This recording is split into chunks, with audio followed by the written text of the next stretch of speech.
Muy buenos días, un saludo muy especial en nombre de la doctora Gloria Estela López Jaramillo, presidenta del Consejo Superior de la Judicatura, de los demás magistrados que integran la corporación. De igual forma, un saludo muy especial en nombre de la doctora Marilucero Novoa Moreno, directora de la Escuela Judicial Rodrigo Lara Bonilla. Sean todos bienvenidos a esta conferencia virtual denominada Evolución histórica de la acción constitucional de tutela, que hace parte del ciclo de capacitación en Derecho Constitucional, acción de tutela y protección de derechos fundamentales. En el marco del acuerdo realizado entre el colectivo de abogados José Alvear Restrepo, que ostenta la representación del doctor Ahmed Yamed Salazar Palencia ante la Comisión Interamericana de Derechos Humanos y la Agencia Nacional de Defensa Jurídica del Estado, el Consejo Superior de la Judicatura, a través de la Escuela Judicial Rodrigo Lara Bonilla, da inicio a este ciclo de capacitación especial en Derecho Constitucional enfocado en la acción de tutela y la protección de los derechos fundamentales. La acción de tutela prevista en el artículo 86 de nuestra Constitución Política fue gestada en la Asamblea Nacional Constituyente, en donde concluyeron propuestas de diferentes integrantes para su incorporación final en el texto constitucional. Tan solo en su primer año de vigencia, el Poder Judicial recibió más de 10.000 acciones de tutela, lo que abrió espacio a una experiencia en la cual se han superado prolongados y desgastantes litigios y se ha dado lugar a una vía judicial caracterizada precisamente por la celeridad.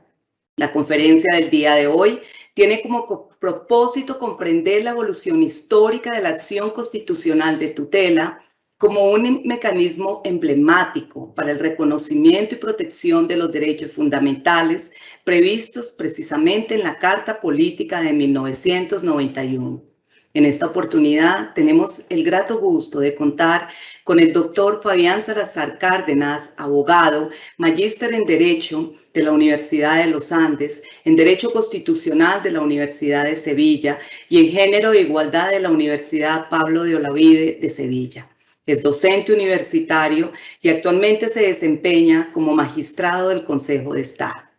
Tan pronto termine la exposición, nuestro conferencista invitado del día de hoy dará respuesta a las preguntas que se formulen a través del chat de participación.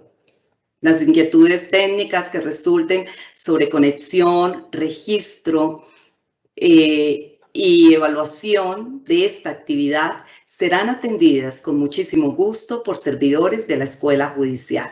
Doctor Fabián Salazar Cárdenas, es un gusto tenerlo con nosotros. Bienvenido, tiene el uso de la palabra. Muchísimas gracias, Mónica. Pues ante todo, un saludo muy cordial en esta mañana. Primero a la directora, presidenta de nuestra Escuela Judicial, Rodrigo Lara Bonilla, doctora Novoa, a la doctora Gloria Estela, presidenta del Consejo Superior de la Judicatura, a todas las personas que se conectan en este momento, servidores y no servidores. Bienvenidos a este curso que sigue la línea del Estado de brindar capacitación a funcionarios, a defensores de derechos humanos y al público interesado en general, ciudadanos de todos los niveles, para efectos de seguir avanzando en la promoción de la defensa judicial de los derechos fundamentales y del uso efectivo de las herramientas que la Constitución del 91 nos provee a todas las personas con un carácter garantista para facilitar la materialización de esos mandatos que el constituyente del 91 plasmó en la parte dogmática de la Constitución. Hago una aclaración pequeñita, pero no sobra. Soy magistrado auxiliar del Consejo de Estado, consejero todavía no, magistrado titular todavía no. Esperemos que en unos años, con mucha suerte. Pero por el momento magistrado auxiliar y de verdad honrado de haber dedicado buena parte de mi vida a la rama judicial, tanto desde adentro como desde afuera. Y con la suerte de trabajar en los órganos de cierre, tanto en la Corte Constitucional, en mi primera etapa como constitucionalista y posteriormente en el Consejo de Estado, en mi etapa administrativista, lo cual me ha permitido enriquecer mi trabajo en acciones constitucionales justamente desde la doble experiencia de haberlo conocido en la jurisdicción constitucional en sentido estricto dentro de la Corte como su órgano principal y posteriormente en el Consejo de Estado, dentro de las secciones segunda y quinta, que tratan los asuntos laborales y electorales, que claramente son los más cercanos con las problemáticas constitucionales porque involucran ambos derechos fundamentales, en el primer caso los derechos laborales de los servidores públicos y en el segundo caso los derechos de acceso y de control en el ejercicio del poder político dentro del modelo democrático colombiano. Hoy estamos para dar inicio a estas jornadas y esta primera charla es apenas introductoria que quiere mostrar un panorama general de cuál ha sido el desarrollo histórico de la acción de tutela en el país. Hago énfasis en la expresión desarrollo por encima de antecedentes, porque como muchos ya sabrán, la acción de tutela fue la gran novedad, fue la gran apuesta por la democratización del acceso a la justicia del Constituyente del 91 y no podemos hablar de una acción que le precediera a nuestro ordenamiento jurídico. Es decir, como antecedente histórico, no existe alguna acción judicial que tuviera ese carácter de protección inmediata, actual, preventiva y reparativa de la acción de tutela en cuanto al diseño de las acciones en el sistema jurídico colombiano.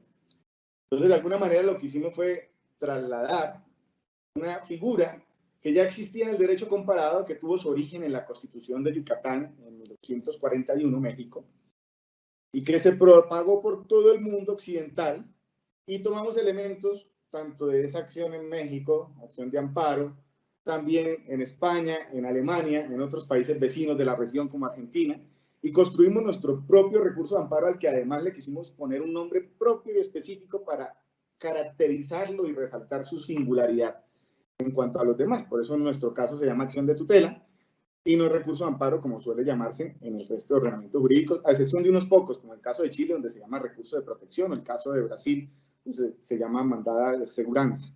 Perdona mi portugués, pues no es muy fluido, pero pues esas son las excepciones en cuanto a la denominación de este mecanismo. Y este mecanismo en Colombia significó la actualización en el cumplimiento de unos mandatos internacionales que estábamos en mora de hacer efectivos en nuestro sistema jurídico.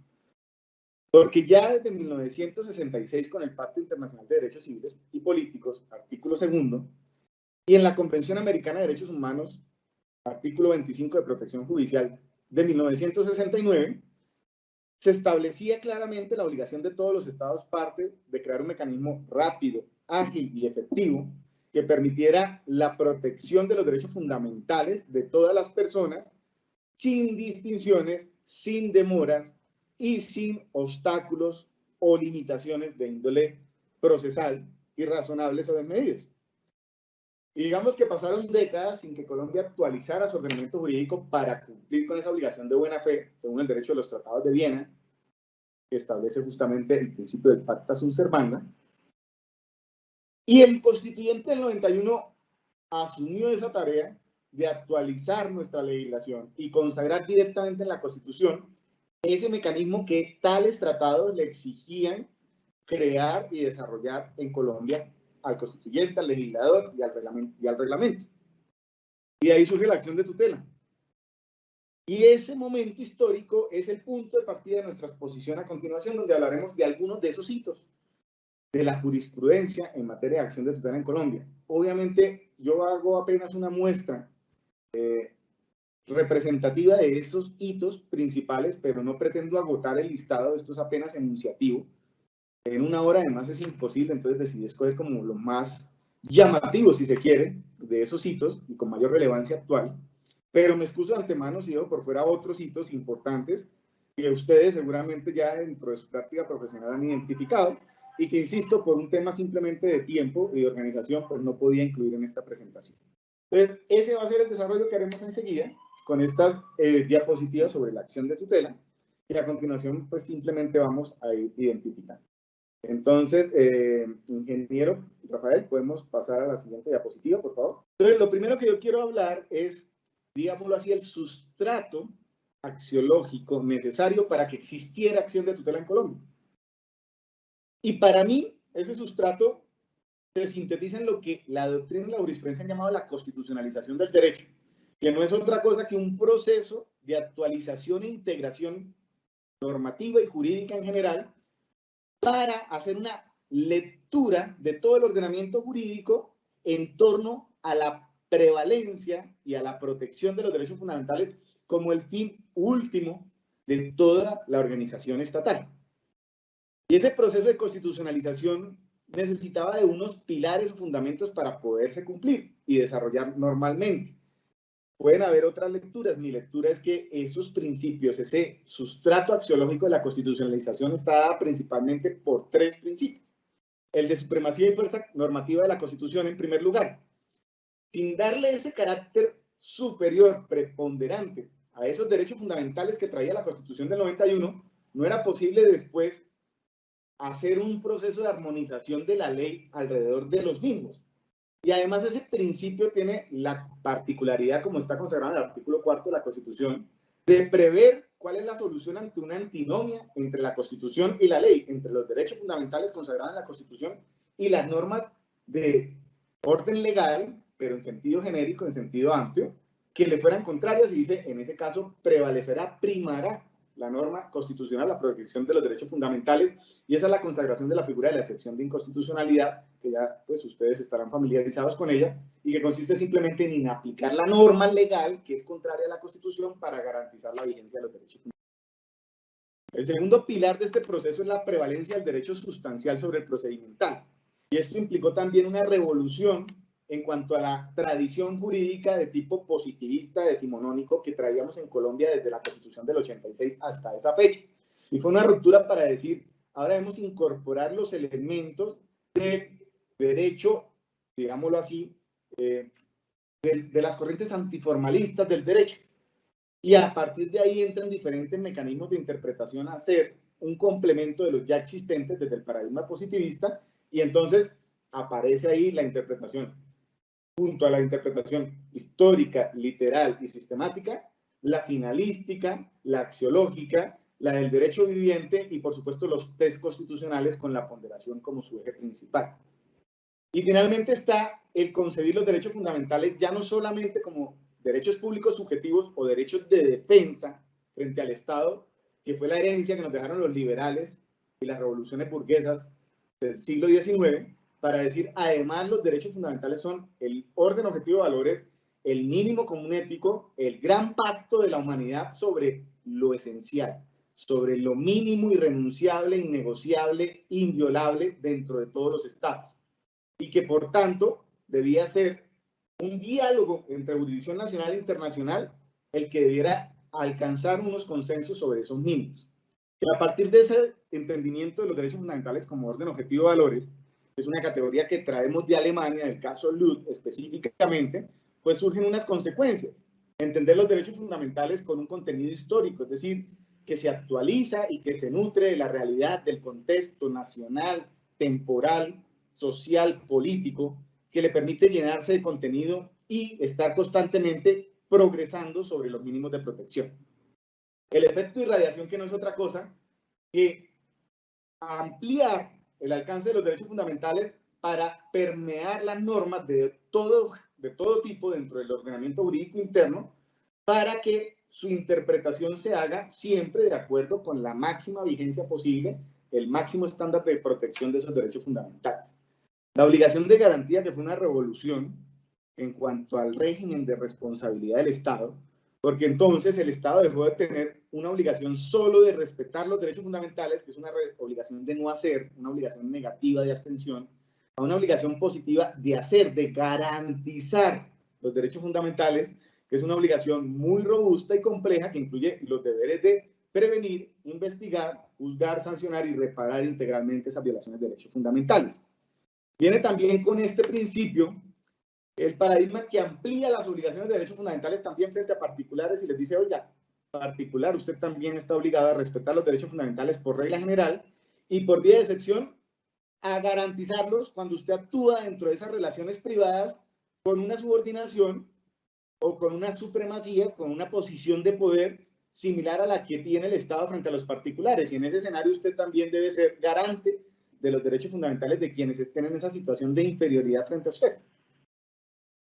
Y finalmente, y lo más revolucionario, que fue la creación de la jurisdicción constitucional con acciones y hermenéuticas propias para hacer cumplir todo lo anterior, porque estábamos solo en el plano de los principios y si lo hubiéramos dejado hasta ahí, pues nos hubiera quedado muy bonito, pero bastante pues, ineficiente. No habría tenido el impacto que ha tenido hoy en día. La jurisdicción constitucional nuestra además tuvo una gran particularidad que fue un acierto. Muchas gracias, ingeniero. La particularidad de nuestra jurisdicción constitucional fue un carácter mixto. El constituyente con gran habilidad y previendo el proceso de revolución que esto iba a traer en el orden interno, dice, necesitamos 2 vías. Necesitamos centralizar la función del intérprete autorizado y de la unificación de jurisprudencia en un solo órgano, pero necesitamos desconcentrar el ejercicio, la aplicación de esos estándares. Entonces dice, la jurisdicción constitucional en sentido estricto la integra solo la Corte Constitucional, nadie más. Y por tanto el único intérprete autorizado de la Constitución es la Corte Constitucional. Y por tanto en ella recae la función de unificación de jurisprudencia, sin más actores relevantes. De manera que centraliza esa función en un único órgano, para después desconcentrarle y decir, esos estándares que surgen del órgano de cierre se tienen que aplicar por todos los jueces, sin excepción, cuando obran como juez de tutela, caso en el cual, de manera entre comillas temporal, obran como jueces constitucionales, integran la jurisdicción constitucional.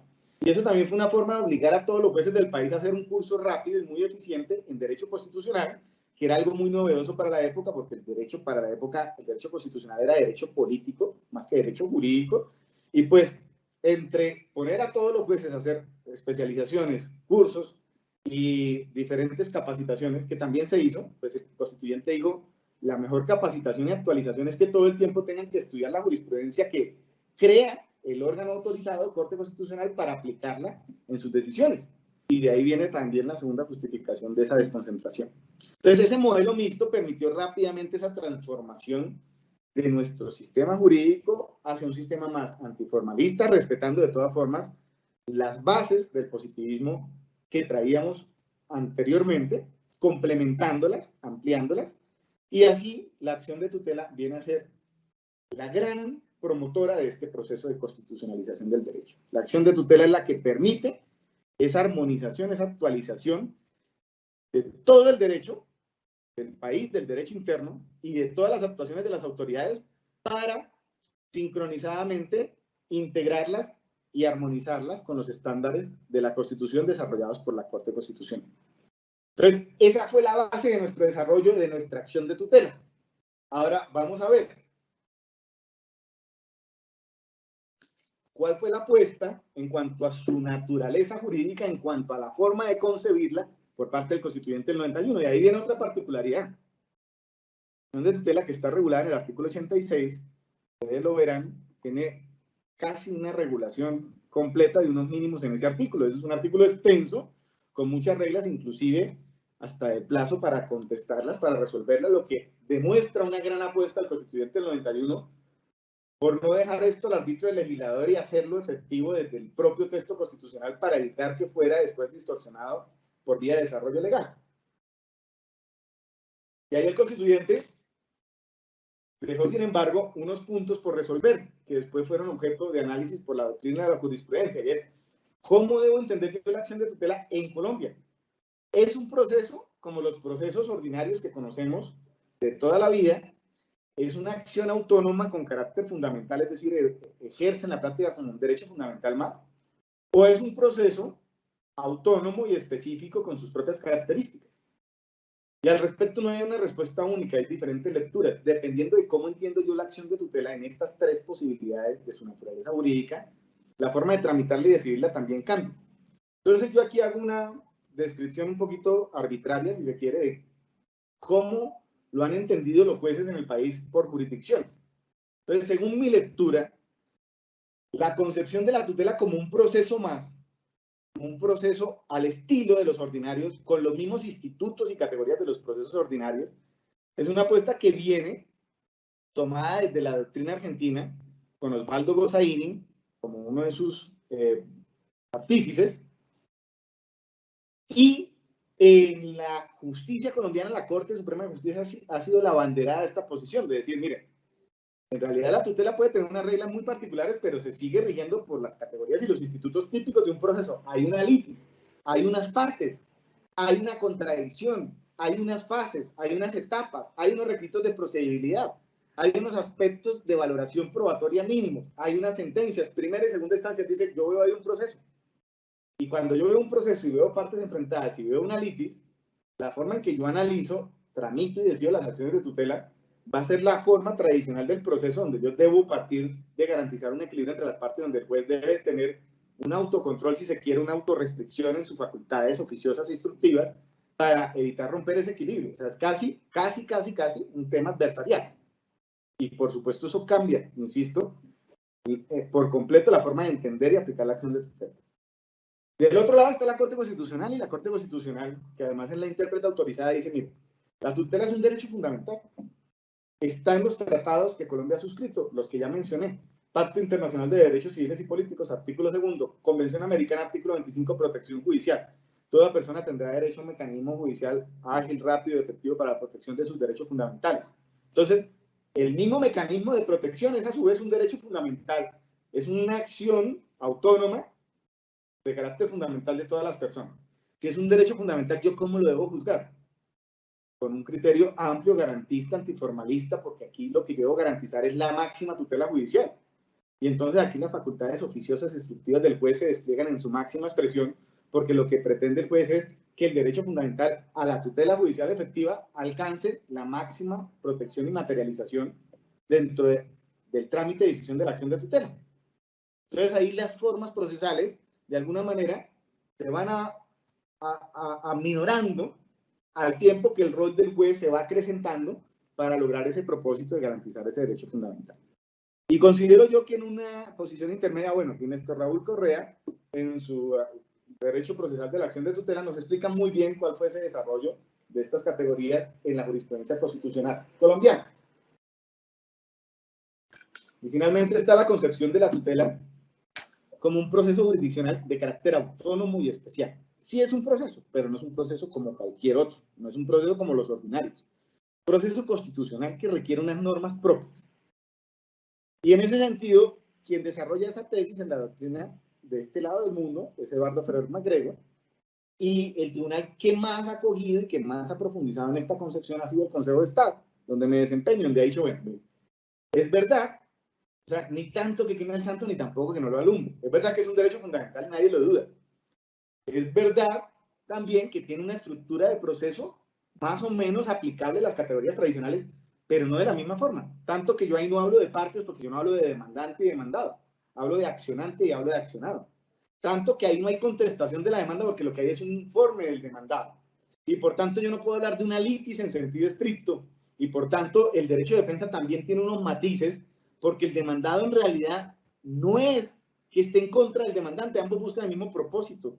¿Cómo voy a decir yo que una autoridad accionada tiene la otra posición de violar los derechos fundamentales? No quiere lo mismo que el accionante, proteger los derechos fundamentales.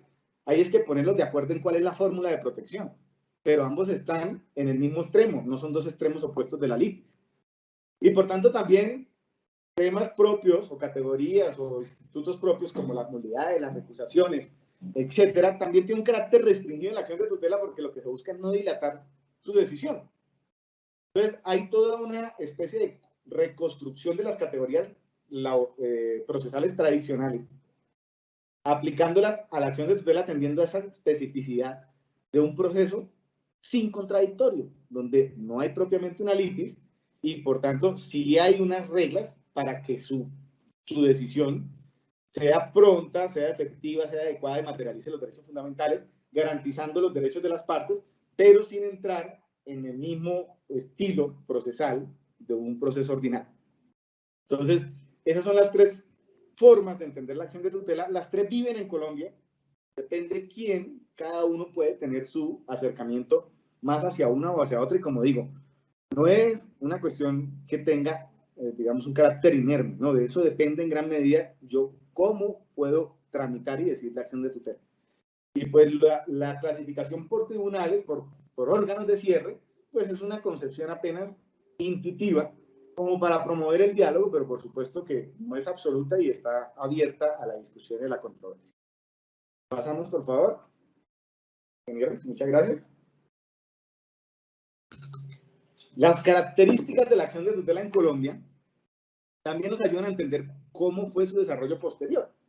¿Cuáles fueron esos tintes propios que especialmente el constituyente, pero después el legislador extraordinario en el decreto 2591 decidieron imprimirle a la tutela para decir, miren, esto no se parece a nada de lo que existía en Colombia antes. Esto es una cuestión nueva que tiene el propósito de corregir una deuda histórica que tiene Colombia con sus ciudadanos, el Estado colombiano con sus ciudadanos, y es acercarles la justicia, acercar la justicia a su realidad, permitirle tener un acceso directo a los tribunales, contarle sus problemas cotidianos a los tribunales y que el tribunal los corrija y que a su vez por esa cercanía el lenguaje sea más fluido y que con ese lenguaje más fluido el tribunal realmente acerque el derecho a la realidad y permita una transformación social donde el derecho sea un instrumento de integración social, de verdadera administración de justicia y tutela judicial para resolver pacíficamente los muchísimos conflictos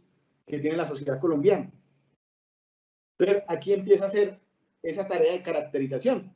La primera característica clave también en nuestro diseño institucional de la tutela es el acceso directo, sin necesidad de abogado y sin mayores formalismos. Aquí, ¿qué hizo el constituyente?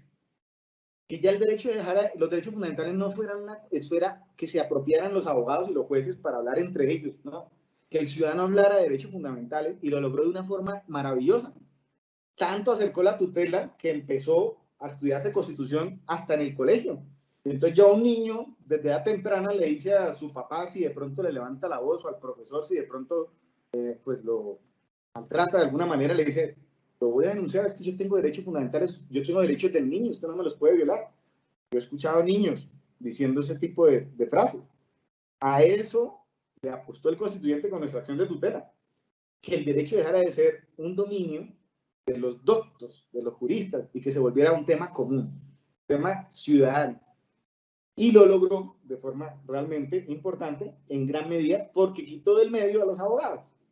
Hoy con la tutela contra la sentencia, los abogados volvieron a entrar en el juego y hemos visto que no siempre con gran tino y en parte los problemas de congestión judicial que vemos hoy día a partir del uso de la acción de tutela, uso o abuso, como ustedes quieran verlo, en materia de tutela contra sentencias, tiene mucho que ver con lo que el constituyente del 91 quiso evitar, pero que después la tutela con demasiados tecnicismos terminó modificando, sin querer queriendo, digo yo. Concreción, para mí el atributo principal de la tutela. Concreción es problemas reales, cercanos, del día a día de las personas, pudieron ser puestos en conocimiento de los jueces. Ya no los grandes debates jurídicos de las obligaciones, del derecho a la propiedad, de pues, las partes contractuales y todas las categorías tradicionales del derecho, no. Los problemas del día a día, que yo tengo un problema con mi vecino porque mi vecino no me deja pasar al predio, porque mi vecino pone la música a alto volumen, porque mi vecino me discrimina, porque el profesor, porque la EPS, porque mi médico tratante, porque la empresa de servicios públicos domiciliarios, des en cuenta el nivel de concreción que logró la tutela. Todo lo que era el día a día de las personas frente a la cual la persona estaba inerme y sufría constantemente de muchos abusos producto de malas prácticas que se quedan en la impunidad, es a lo que viene a responder la acción de tutela, a corregir eso, porque entonces empieza a permitir que los jueces corrijan esas malas prácticas y fomenten las buenas prácticas de defensa de derechos fundamentales a la luz de la Constitución y las trasladen a los diferentes escenarios de la vida social gracias a la acción de tutela y a ese trabajo de diálogo entre el ciudadano y el juez en torno a esa protección de los derechos fundamentales, obviamente con la participación de las autoridades. Entonces, esta fue realmente la revolución de la tutela, de decirle al ciudadano, oiga, ya el tema de ir a la justicia no es para los temas más complejos y más caros y más costosos, no, son para los problemas más dolorosos, si se quiere, de la cotidianidad, para lo que realmente le afecta la calidad de vida a todas las personas en su singularidad, y no solamente los grandes temas pecuniarios, insisto, como se entendía tradicionalmente la justicia como algo muy costoso y lejano. El juez poderoso de la acción de tutela es un juez poderoso en doble sentido, en el trámite de la acción con unas facultades de instrucción amplísimas, que puede inclusive llegar a dictar una sentencia sin práctica de pruebas, polémico o no, así lo contempla el constituyente y así está establecido directamente en el 2591, si el juez llega a esa certeza, a esa convicción sobre una violación de derechos fundamentales, y un juez poderoso especialmente en las órdenes de hacer, de no hacer, órdenes que implican una reparación integral en algunos casos y órdenes que pueden llevar no solamente a las medidas de prevención y restitución de derechos, cuál es la naturaleza principal de la tutela, sino también inclusive medidas de rehabilitación, de satisfacción y sobre todo garantías de no repetición. Algo nunca visto dentro de las acciones tradicionales en el país. El trámite preferencial que buscaba corregir los problemas de mora y de diferencia de trato en la justicia, es decir, la tutela es consciente que cada vez más los procesos tardan mucho en Colombia y cuando sale la decisión, pues sus efectos ya son casi inocuos, ya es imposible restablecer el derecho y ya hay normalmente un perjuicio irremediable. Y la diferencia de trato que esa congestión lleva en la medida en que se genera un desorden jurisprudencial. Frente a esos dos problemas, la tutela busca empezar a dialogar con el juez ordinario para construir estándares comunes y empezar a facilitar y agilizar a partir de esa unificación la solución de esos conflictos más frecuentes dentro de la justicia ordinaria. La informalidad en cuanto al trámite, por el principio de prevalencia del derecho sustancial sobre el procedimental, obviamente en este punto lo más importante no es que cualquier cosa vale, no es que no hay formas, es que las formas son importantes si están orientadas al cumplimiento del fin primordial que es obtener una justicia material. Y que en ese orden, cuando el juez analiza la forma, lo que se tiene que preguntar es si esta forma que se conoció o no, más o menos, logró o no la finalidad del proceso que es esa justicia material. Y por virtud de ese principio de la prevalencia del derecho sustantivo sobre el procedimental, las formas se reinterpretan, no desaparecen, siguen ahí, pero su forma de interpretarse y aplicarse acude a un criterio finalista, a un criterio teleológico de materialización de la justicia. Y finalmente lograr, como resultado de todo lo anterior, construir un derecho constitucional común, acabar con el elitismo tanto en el acceso a la justicia como en el diálogo y empezar cada vez más a fomentar una cultura ciudadana de la legalidad. Una cultura ciudadana de la legalidad y también una cultura institucional de la legalidad. Juntas para revertir lo contrario. Obvio, estamos en un proceso donde llevamos ya 30 años recorridos y se han corregido muchas cosas, pero al tiempo que corregimos, visibilizamos muchos otros pendientes. Esa es la virtud de la tutela. Esos pendientes que se visibilizan son también un logro y un acierto de nuestro diseño de la acción de tutela, que empieza a permitir poner en el debate público lo que estaba escondido en lo privado. Que la discriminación estaba escondida en la sociedad, la tutela la pone en el centro del debate, en el centro de la opinión pública. Que la eutanasia, que el aborto, que el consumo de estupefacientes, todos esos debates durísimos que tiene toda sociedad, pero que estaban un poco rezagados al espacio privado o al espacio especializado, la tutela lo pone en el centro de la opinión pública. Y gracias a la tutela se visibilizan esos problemas y empiezan a forjarse soluciones. Y por supuesto, al tiempo que aparecen unas soluciones, aparecen unos nuevos problemas, producto de la evolución de la sociedad, aparecen las nuevas tecnologías, aparecen pues los temas de redes sociales, los temas de estas empresas nuevas de carácter transnacional a partir del Internet, y todo eso empieza también a ser parte del debate público gracias a la acción de tutela. Es una forma, es un megáfono que amplifica los problemas de la esfera privada de las personas y los pone en el centro del debate público con el propósito de buscar soluciones efectivas, ágiles y rápidas en sede judicial, pero no solo quedarse ahí, sino sobre todo permitir que ante esa amplificación esos problemas sean escuchados por quién, con el llamado a elaborar las leyes para que a través de las leyes esos problemas encuentren soluciones y que el legislador entonces convierta posteriormente esas soluciones judiciales en leyes que creen los estándares propios y que le den una mayor estabilidad gracias a esa regulación. Esa ha sido la estructura y el modelo que nosotros adoptamos dentro de la acción de tutela. Absurdamente democratizador. Maravillosamente democratizado. Pasamos, por favor. Y los principios, esto los voy a mirar por encima porque tienen mucho que ver con los atributos, así vemos un poquito de los hitos, ya que el tiempo es muy corto.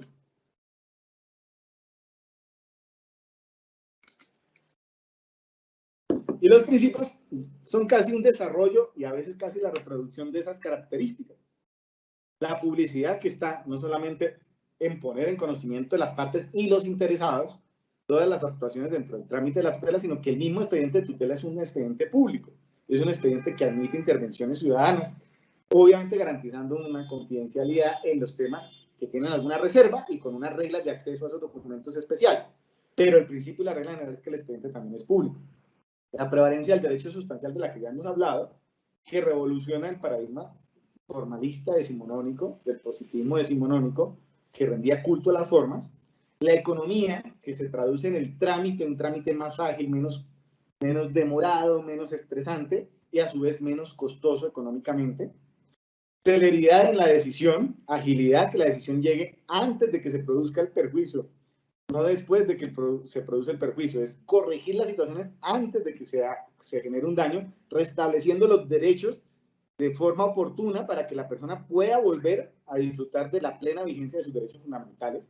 Eficacia en cuanto a que las órdenes son para que se cumplan, entonces son órdenes de hacer claras, específicas, concretas, con responsable, con doliente, con tiempos de ejecución si se quiere y con además la posibilidad de veeduría, porque el juez tiene la posibilidad de ejercer las acciones de cumplimiento o iniciar el incidente de desacato si no se cumplen esas órdenes. Entonces, antes como que el proceso terminaba y el juez ni se enteraba si se cumplía o no. Aquí con la tutela el proceso no termina con la sentencia, el proceso termina con el cumplimiento de la sentencia. Mientras no se cumpla el proceso sigue abierto y el juez puede retomar e inclusive dar órdenes nuevas para garantizar un cumplimiento efectivo. La informalidad y la oficiosidad de la que también ya hablábamos en las características, un proceso donde las formas no son un fin en sí mismo, sino un medio para alcanzar el fin de la tutela judicial efectiva, de la justicia material, y una oficiosidad que destaca el rol del juez como director del proceso. Aquí casi que el juez se vuelve el dueño de la tutela después de que la tutela entra al despacho. No voy a decir que va a suplantar a la persona, al peticionario, a la víctima, por supuesto que no, pero sí a complementar, porque es lo que le interesa es la vigencia efectiva de los derechos fundamentales. Entonces aquí el poder instructivo del juez alcanza su máxima expresión. Y teniendo en cuenta que el peticionario es un ciudadano que no necesariamente tiene conocimientos de derecho y que puede estar, y que en principio está en una situación donde le están violando un derecho fundamental, pues el juez tiene que actuar con una cierta garantía especial hacia esa parte débil dentro de la acción, para que esa orden, para que esa decisión final realmente cumpla el propósito de hacer efectivos los derechos fundamentales. Y el principio más relevante, pero también el que ha dado lugar a mayor polémica, de la subsidiariedad. Es decir, todo eso, sí, pero sin desplazar los mecanismos ordinarios. La regla principal sigue siendo que los mecanismos ordinarios de tipo judicial deben ser los principales para lograr la efectiva garantía de los derechos fundamentales, porque los derechos fundamentales no son solamente importantes en las tutelas, deben ser también la guía del proceso ordinario y la interpretación de la ley en el proceso ordinario. Y solamente en defecto de eso, cuando eso no funciona, cuando eso se hace mal, aparece el juez de tutela con un poder correctivo. No a desplazar, a complementar, a dialogar y eventualmente, sí, claro, a corregir cuando el juez ordinario no cumple con ese rol de garante de los derechos que tiene dentro de su respectiva especialidad. Y ahí el principio, pues es, insisto, el más polémico y el que ha tenido, digamos, mayores conflictos en la interpretación judicial. Cumplidas esas características a partir de la cual se desarrolla la jurisprudencia, la jurisprudencia colombiana en materia de tutela, pues vamos a ver algunos de sus hitos muy por encima en el tiempo que nos queda. Entonces, por favor, Héctor, ingeniero. Entonces, miren, esto es apenas indicativo. Vamos a ver unas cosas muy puntuales. Primero, en cuanto a la reglamentación del acceso a la acción de tutela. Aquí hemos tenido un desarrollo duro y no terminado. Y esto en algún momento creo que necesita unos límites. La Constitución y el decreto 2591 no dejan duda en cuál era la voluntad del constituyente. Que cualquier persona pudiera interponer tutela ante cualquier juez, el que le guste más, el que le quede más cerca, el que le genere más confianza, para la defensa de sus derechos fundamentales. Ese fue el propósito y eso se desprende de la literalidad y de la primera fase de la jurisprudencia que se inauguró con la T01 del 92.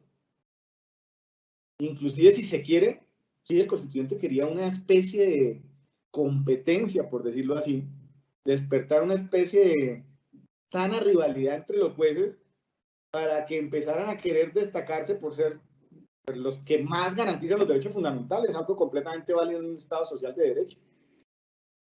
Pero después es cierto que la tutela superó cualquier pronóstico y desbordó lo que imaginábamos que iba a pasar y llegó a congestionar de una forma grave la justicia, y el problema del precedente, en lugar de solucionarlo, unificándolo, empezó a generar todavía más dificultades con choques de trenes, etc. Entonces, era necesario crear un remedio.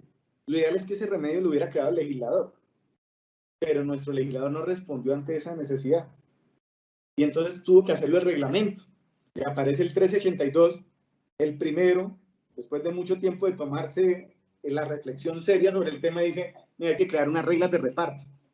Y ahí establece las primeras reglas de reparto, especialmente en materia de tutela contra sentencias, evitando o queriendo solucionar el choque de trenes y queriendo brindar unas decisiones un poco más uniformes.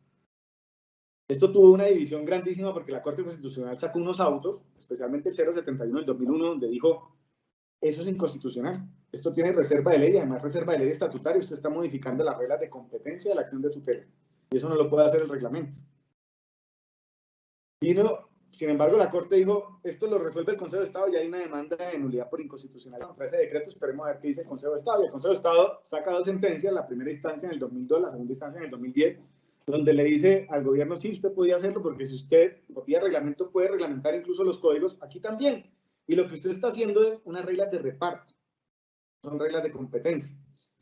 Esto tiene mucha cola que ahorita no podemos hablar, seguramente en otras clases sí, porque creo que es un debate que no quedó tan bien zanjado desde la jurisprudencia, pero así quedó, y como quedó esa posibilidad avalada, pues después vinieron unos nuevos ejercicios de reglamentación, de reparto, entre comillas, de la tutela, y aparecen estos decretos de 2005 y 2017 que buscan descongestionar las altas cortes, bajando de alguna manera las competencias de tutela, poniéndolas en los jueces inferiores para que solamente los temas de las propias altas cortes terminaban siendo los que ocuparan su atención por vía de tutela. Y el más reciente, el 333 del 2021, ya saben ustedes la polémica que ha creado, porque es un decreto donde el gobierno, presidente, pues a través del ministro de Justicia, reglamenta el reparto de la tutela para decir quién va a ser su propio juez, para escoger quién va a conocer las tutelas que se dirigen contra la presidencia, y establece esa competencia en el Consejo de Estado, en primera instancia y obviamente también en segunda instancia. Y ya han escuchado los debates alrededor de eso. ¿Cuál es el punto? Uno de los primeros hitos de la tutela en Colombia es que tenemos una tarea pendiente del legislador, y es el tema de las reglas de competencia, porque sí es necesario un orden que no denaturalice la tutela según como está en el artículo 86, que mantenga ese espíritu de democratizarla, pero que evite mayores desórdenes jurisprudenciales, que es lo que tiene, digamos, la crisis de congestión judicial hoy en día, una de las causas principales de esa crisis de congestión judicial hoy en día. Entonces, ahí tenemos un primer hito en cuanto a ante quién proponer las acciones de tutela, y no es un hito resuelto, es un hito pendiente todavía. Esperemos a ver qué va a pasar con este decreto 333, que seguramente tendrá también demanda, y qué va a pasar en la solución de esa demanda. Tutela contra sentencias, el hito más grande en Colombia. Aquí digamos que el mismo juez se metió en el problema y después el juez constitucional aceptó su error.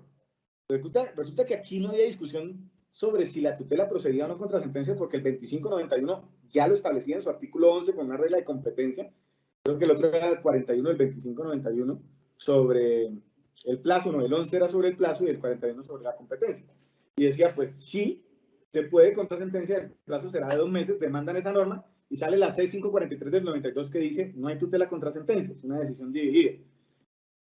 Y enseguida, casi al mismo tiempo que sale esa decisión, salen unas tutelas de la misma corte que dicen, sí amparo, tutela contra sentencias por vías de hecho.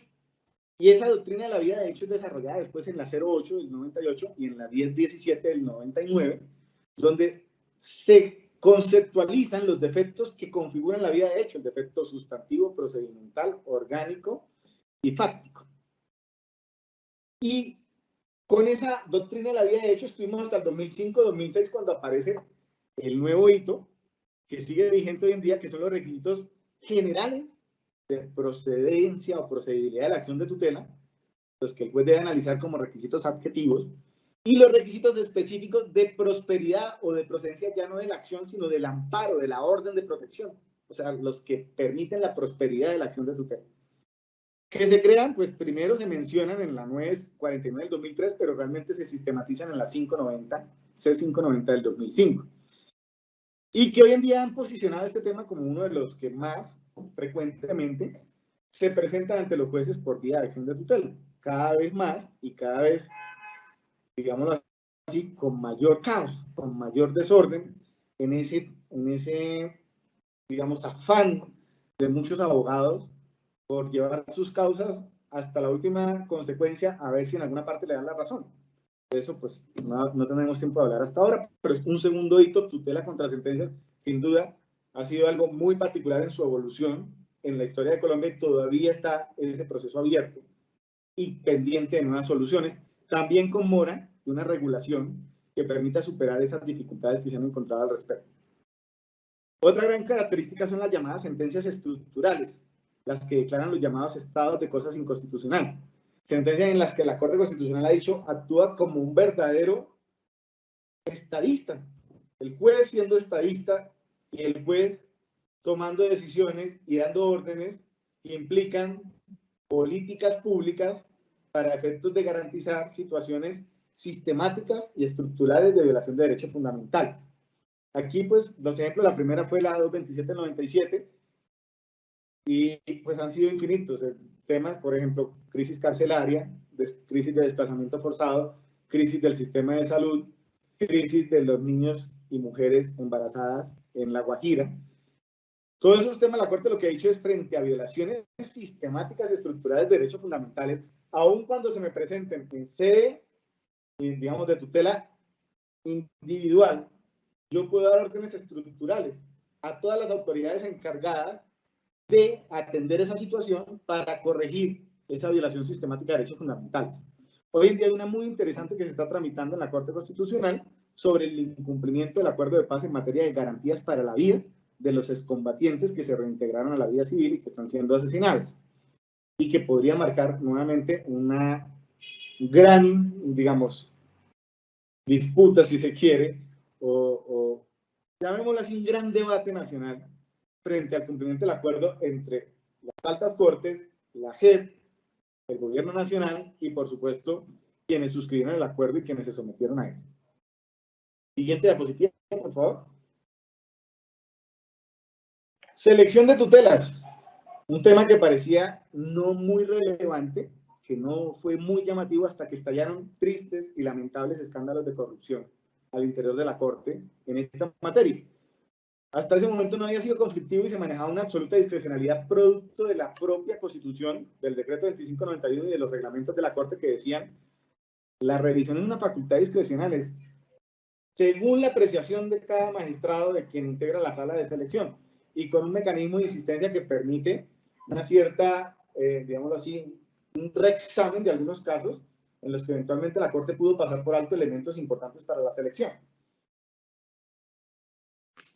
Hoy en día, la Corte Constitucional reformó su reglamento en el 2015, el Acuerdo 02, y en los artículos 51 y siguientes, sin desconocer ese mandato discrecional, respetando la voluntad del constituyente, creó unos criterios, estableció unos criterios de selección, objetivos, subjetivos, otros adicionales, y creó la unidad de selección de tutelas para efectos de permitir tener una mejor sistematización de ese proceso para que no dependiera de voluntades individuales solamente, sino previamente un estudio juicioso, sistemático de todos los expedientes de tutela que se remiten a la Corte, para poderlos depurar, clasificar y después sí, después de esa selección, dejar algunas preseleccionadas para que ahí, usando los criterios de selección, los magistrados de la Corte Constitucional decidan cuáles sí y cuáles no en uso de su legítima discrecionalidad.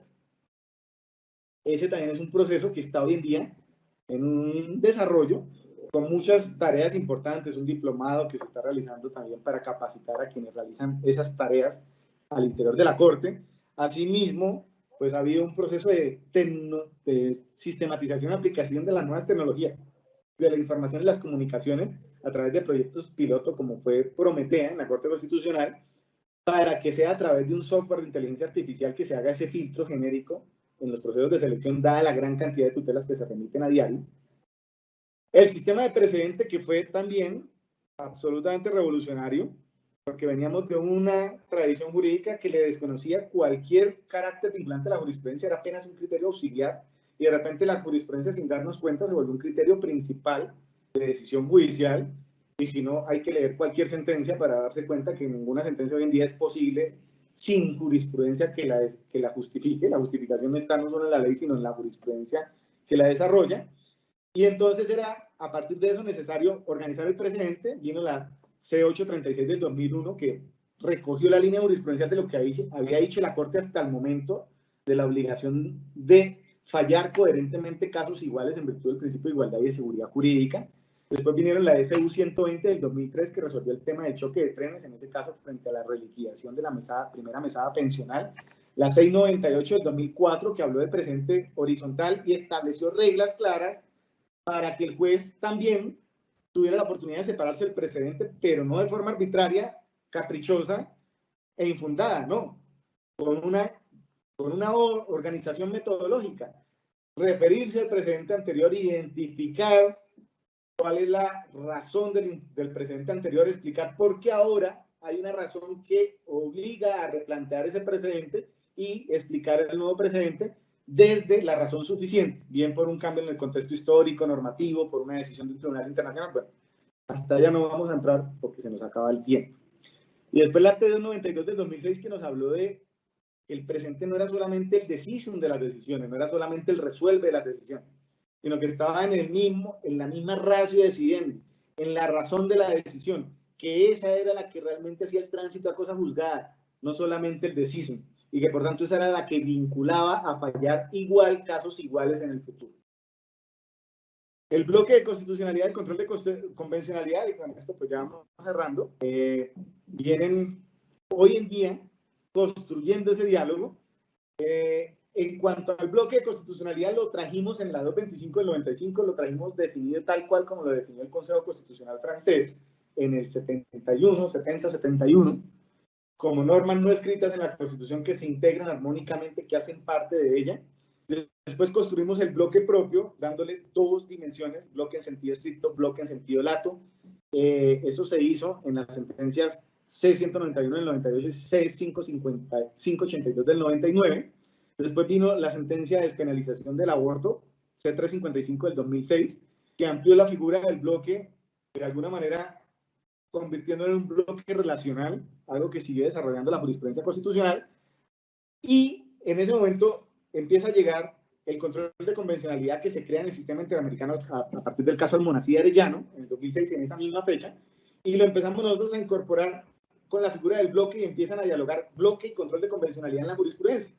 Hay unas sentencias que explican muy bien ese diálogo, como la 460 del 2016, sobre el peligro para la sociedad como causal para la detención preventiva, y la C111 del 2019 sobre las facultades del Procurador General para sancionar con destitución a funcionarios de elección popular e inhabilidad para ejercer funciones públicas, y la sentencia de SU 373 del 2019 del caso Andrés Felipe Arias, y la C147 del 2021, que apenas llegó el comunicado de prensa y nos anuncia que va a hacer una explicación más profunda de qué es el bloque, qué es el control, en qué se parecen, en qué se diferencian y cómo se cumple. Pues ahí también estamos pendientes de esas definiciones, y es otro de los hitos, ese diálogo entre el juez constitucional y los jueces internacionales de derechos humanos. La tutela contra particulares, que construyó dos categorías genéricas para su procedencia a partir de la subordinación en las sentencias T1083 del 2002 y T323 del 2003, y frente a la indefensión, como la sentencia SU 062 del 99 y la 263 del 98. Las decisiones sobre el habeas data, la SU 082 del 95 y SU 089 del 95. Y pues, ya cerrando, hay muchos otros temas. Yo destaco el desarrollo actual de la Constitución ecológica y a partir de eso de los derechos de la naturaleza. Casos muy relevantes como conceder derechos al río Atrato, como el análisis de si procede o no el habeas corpus frente a animales, que fue el caso del oso chucho, y otras sentencias como en temas taurinos, donde se protege contra el maltrato animal, donde se establecen unos deberes de protección del Estado frente a la naturaleza, y finalmente se protegen los derechos transgeneracionales al ambiente sano de las generaciones futuras. Y en ese orden, pues lo que vino a construir la jurisprudencia fue una nueva categoría, un nuevo titular de la protección de derechos por vía de acción de tutela en los animales al concebirlos como seres sintientes, complementando la forma tradicional de entenderlos según la legislación civil como meros semovientes. Y ya para cerrar, pues el gran hito transversal en la jurisprudencia constitucional en materia de acción de tutela ha sido el desarrollo del derecho a la igualdad. Si algo ha sido transversal, si algo ha sido muy especial y definitorio del desarrollo y de la evolución de la acción de tutela en Colombia, ha sido el rol del juez constitucional para visibilizar prácticas discriminatorias ocultas y corregirlas a través de órdenes de protección que implican acciones afirmativas para la integración social de los grupos tradicionalmente discriminados, marginados y excluidos de la vida social, reconociendo que esta es una condición necesaria para el desarrollo con justicia social y la paz del país. Y ahí ha habido protección de minorías como los indígenas, minorías étnicas, minorías como las personas con discapacidad, minorías como las mujeres que han sido tradicionalmente forzadas a asumir un rol de subordinación dentro del orden social, dentro del modelo económico, dentro del mismo orden familiar. Asimismo, la protección de los derechos de las parejas del mismo sexo y de las personas con orientaciones e identidades de sexo diversas. Protección de los niños, reconociéndoles su categoría como sujetos morales autónomos con capacidad de determinación sobre su vida, inclusive sobre sus propios cuerpos, entre otros grupos. Lo que destaco para cerrar como conclusión, que ha sido el eje transversal de desarrollo de la acción de tutela en Colombia. Ha sido una acción primordialmente de promoción de la igualdad y de abolición de la discriminación, visibilizando y corrigiendo aquellas prácticas que tradicionalmente han mantenido a muchos grupos sociales bajo condiciones de marginación, sometimiento y subordinación que han impedido el verdadero cumplimiento del mandato del Estado social y democrático de derecho en el país. Con eso creo que cumplimos de sobra, con un tiempo récord, este recorrido histórico por el desarrollo de la tutela en Colombia.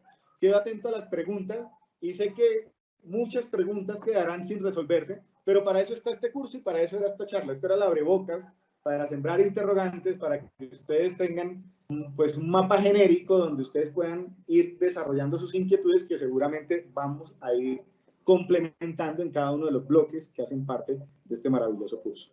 Muchísimas gracias y quedo atento a las preguntas. Muchísimas gracias, doctor Fabián. Y vamos al fragmento de preguntas, como también lo dijo, doctor, muchísimas son las preguntas que se han planteado acá por el chat. Vamos a la primera, doctor.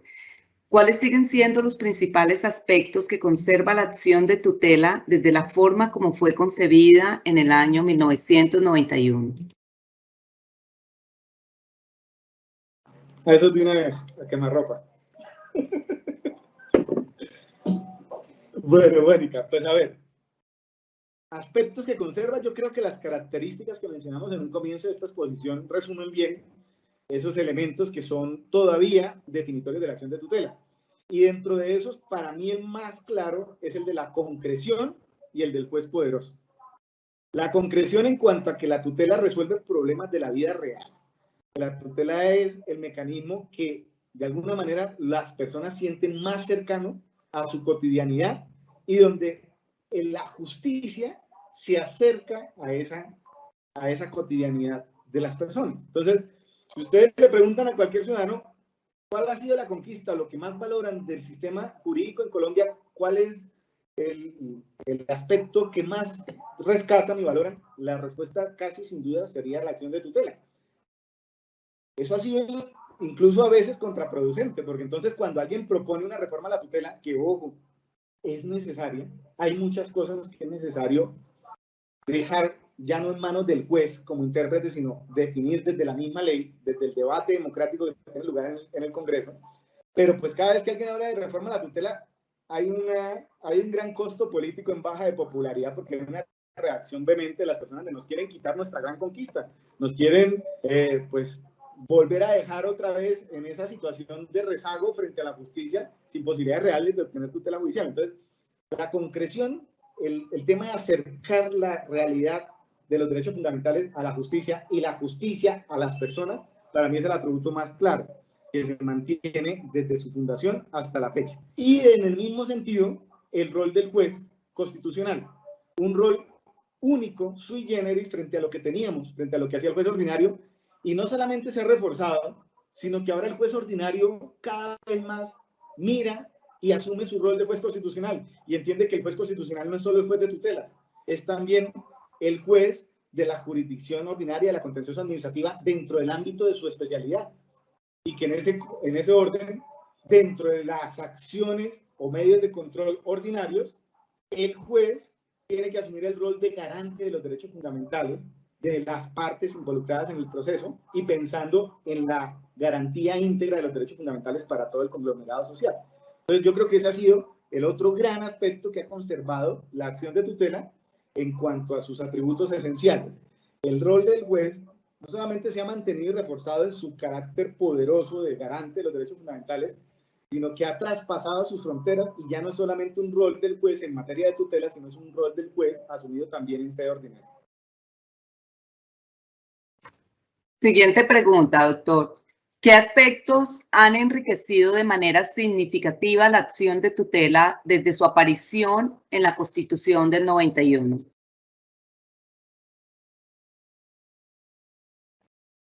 Bueno, aspectos que la hayan enriquecido. Yo creo que principalmente vale la pena destacar tres. Uno, el activismo de las personas en apoderarse de la acción de tutela, en convertirse en sus dueños, en sus promotores, en sus defensores, en asimilarla como una conquista de la ciudadanía. Y entonces eso que algunas personas critican y que llaman abuso, sin desconocer que en algunos casos hay un uso indebido y en efecto un abuso de la tutela, pero en general el hecho de que haya muchas acciones de tutela ha sido un aspecto que ha permitido su desarrollo y enriquecerla y fortalecerla, porque significa que el ciudadano se apropió de ella. Es una acción que hubiera podido quedar en el desuso si el ciudadano no era el que se empoderaba de su ejercicio y de su cuidado, pero aquí ha pasado todo lo contrario. Ha sido realmente una conquista y no solamente de los defensores de derechos humanos, sino del ciudadano del común.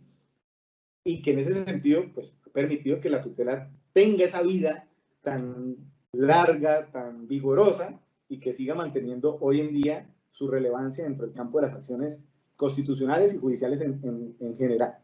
Por otra parte, la jurisprudencia, no solo de la Corte Constitucional, de todos los jueces del país. Porque, como decíamos, el legislador cumplió su tarea muy bien en el 2591, ese fue el legislador extraordinario, pero después se desentendió porque, insisto, el costo político de hablar de reforma a la tutela no es fácil de asumir.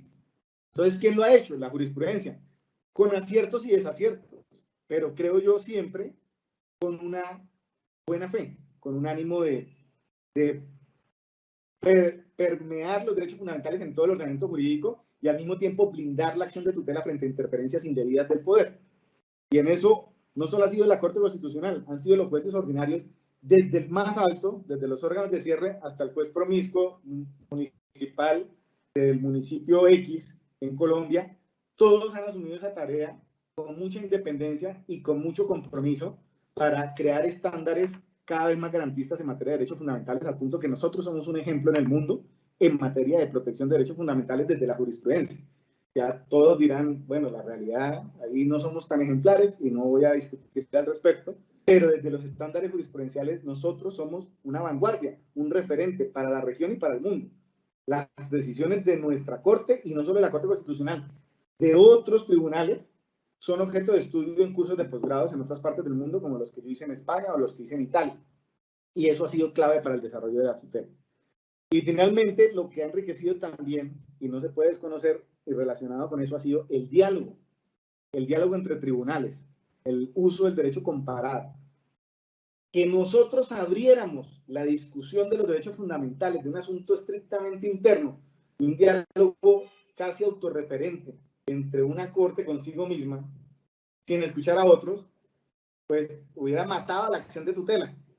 y hubiera convertido este mecanismo en algo realmente estéril, lo que permitió que tuviera cada vez mayor protagonismo fue empezar a abrir ese diálogo primero con los otros jueces, con el juez ordinario, segundo con los jueces de menor jerarquía, después con el juez internacional, después con las mismas autoridades, después con las víctimas. Esa apertura al diálogo, donde el juez de alguna manera entiende que no es necesariamente él el poseedor de la única verdad o del máximo nivel de conocimiento, y donde con humildad asume que para lograr una verdadera tutela judicial efectiva y una garantía máxima de los derechos fundamentales es necesario construir consensos y dialogar con todos los actores. Yo creo que eso es lo que ha permitido el mayor enriquecimiento de nuestros estándares de protección de derechos fundamentales. Última pregunta, doctor. ¿Qué desafíos tiene el Poder Judicial en Colombia en el conocimiento de acciones de tutela?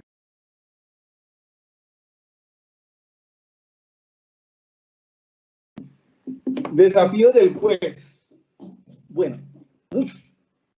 Y casi que el recorrido que hicimos sobre los hitos nos habla cada uno de un desafío, porque como ningún tema está acabado, todos los temas están abiertos, y eso en parte por esa naturaleza histórica que se reconoció a los derechos fundamentales, que obliga a que se interpreten de acuerdo con el contexto histórico en el que están inscritos. Para mí el desafío más grande es el de la unificación de jurisprudencia. Desafortunadamente no ha funcionado tan bien. Creo que hay que revisar un poco el tema de la selección, creo que hay que revisar un poco también el tema de las especialidades, pero el diálogo ha permitido abrir muchos escenarios y lo que nos hace falta es, abiertos esos escenarios, empezar a organizarlos, sistematizarlos y llegar a una unificación de estándar en mínimos. Yo creo que en parte ese aumento de las acciones de tutela tiene que ver con que tenemos hoy en día muchas versiones de la Constitución política en decisiones judiciales. Entonces, hay tantas versiones de la Constitución como magistrados han pasado por la Corte Constitucional, porque cada magistrado ponente tiene su propio entendimiento de un derecho fundamental en un caso, y en eso impone el criterio del magistrado ponente sin suficiente diálogo y deliberación. Y también a veces pasa que, pues, dentro de los jueces de tutela ya no Corte Constitucional, también existe esa dispersión del precedente, porque yo creo que el mecanismo de selección todavía hay que depurarlo, y creo que eso es una de las tareas muy importantes pendientes para corregir ese desorden jurisprudencial que algunos han llamado el mercado jurisprudencial, donde uno entra a buscar jurisprudencia de tutela y uno encuentra precedentes para todos los gustos. Por supuesto, eso va en contra de la seguridad jurídica y eso aumenta la conflictividad, porque cada persona encuentra un precedente que respalda su posición y por ende todos sienten que tienen la posibilidad de ganar la acción de tutela y por tanto todas terminan siendo llevadas ante los jueces. No hay esa parte previa donde se busca la solución amistosa antes de llegar a la sede judicial. Entonces, pues la tarea pendiente es, ya ha habido diálogo, y con el diálogo lo que hay es más elementos de discusión y de análisis en el debate. Entonces ahora tenemos todos esos elementos, necesitamos empezar a unificar, porque si no, cada vez vamos a tener un mayor perfil de conflictividad en materia de tutelas. Y esa tarea, por supuesto, en el constituyente no deja dudas, es de la Corte Constitucional, el órgano que en estricto sentido integra la jurisdicción.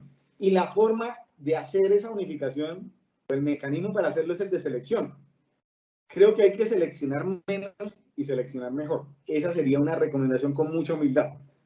No seleccionar tantos casos, porque entonces se vuelve muy difícil para los jueces seguir el precedente.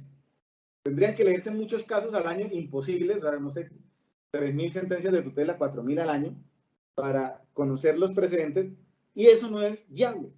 Entonces sería menos casos, y mejor ¿en qué sentido? Que sean menos casos de reiteración, porque la reiteración pues tiene un momento en que se agota, y además la reiteración a veces no es tan exacta, entonces muchas veces las sentencias de reiteración terminan también haciendo una división del precedente, fraccionándolo y haciéndolo más difuso. Entonces tal vez menos reiteración, más casos nuevos, más casos de cambio o complemento del precedente, y en ese sentido construir un verdadero catálogo de mínimo de reglas claras desde el órgano de cierre para efectos de organizar el precedente en materia de tutela y facilitar de esa forma que el diálogo que se abrió termine en unos mejores estándares, en lugar de terminar disgregados en muchos estándares sueltos donde cada persona encuentra alguno que se acerca a sus pretensiones jurídicas. Un agradecimiento muy especial al doctor Fabián Salazar Cárdenas por su clara y ponderada explicación sobre la evolución histórica de la acción constitucional de tutela, una valiosa aproximación a los antecedentes sobre los cuales se levanta uno de los más destacados mecanismos de actuación en sede judicial con el Constituyente de 1991. Empoderó al ciudadano para que pueda alcanzar la realización, precisamente esa realización de la justicia material que pregona el Estado social y democrático de derecho, que ha transformado la práctica judicial, así como la comprensión de diversos componentes del ordenamiento jurídico, siendo esta acción la de mayor protección a los derechos fundamentales. De nuevo, doctor Fabián, nuestros agradecimientos muy especiales por habernos acompañado el día de hoy. Muchísimas gracias a la Escuela Judicial, que es mi casa. Me encanta volver a casa. Y muchísimas gracias a todas las personas que se conectan, porque es el esfuerzo que hacen, porque eso alimenta la esperanza de construir un mejor país en medio de las dificultades, cuando tenemos un desafío tan grande en la realidad social y los profesionales de todas las áreas y todas las personas con compromiso nos reunimos en estos espacios para buscar soluciones que permitan un mejor país. Eso nos permite pensar que, aunque los problemas sean grandes, también es grande el talento humano que tenemos para enfrentarlos y superarlos. Muchísimas gracias, doctor. Igualmente a los servidores y servidoras judiciales y a todas las personas que actúan en el sector justicia que se han conectado a esta conferencia virtual. Los invitamos a que nos sigan acompañando a través de nuestras redes sociales como Facebook, Twitter, Instagram y YouTube, donde podrán encontrar más información sobre nuestras videoconferencias y noticias de interés. Muchísimas gracias y un feliz resto de día para todos.